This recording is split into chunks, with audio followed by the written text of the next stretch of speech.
Welcome to Man Does Tech, where I solve the problems you didn't even know you had. You begin by preparing a confined environment so dependencies do not leak. Create a venv and activate it. Install Python 3. 11 Plus and the framework you chose, for example Fast API for async speed or Flask for simplicity. Once done, scaffold routes, a basic app factory, and a requirements file. Make sure to initialize Git now and commit your working scaffold. This saves time and gives you a rollback point. You will iterate from this reproducible baseline. You now implement the core. Define your endpoints and data contracts, because clear contracts prevent rework.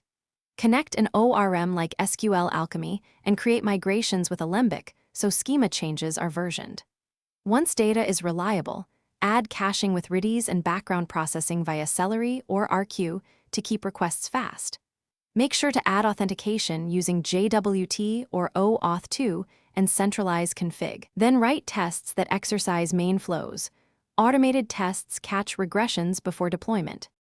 You finalize by containerizing the app and wiring up continuous integration so builds are repeatable.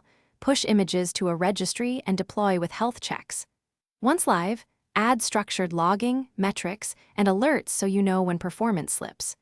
Run load tests and configure graceful shutdowns to avoid losing requests. If something breaks, check the app logs and trace the request path. Correlate request ID across services to isolate the failing component quickly, then roll back if needed. Thanks for watching. If you found this helpful, don't forget to like and subscribe.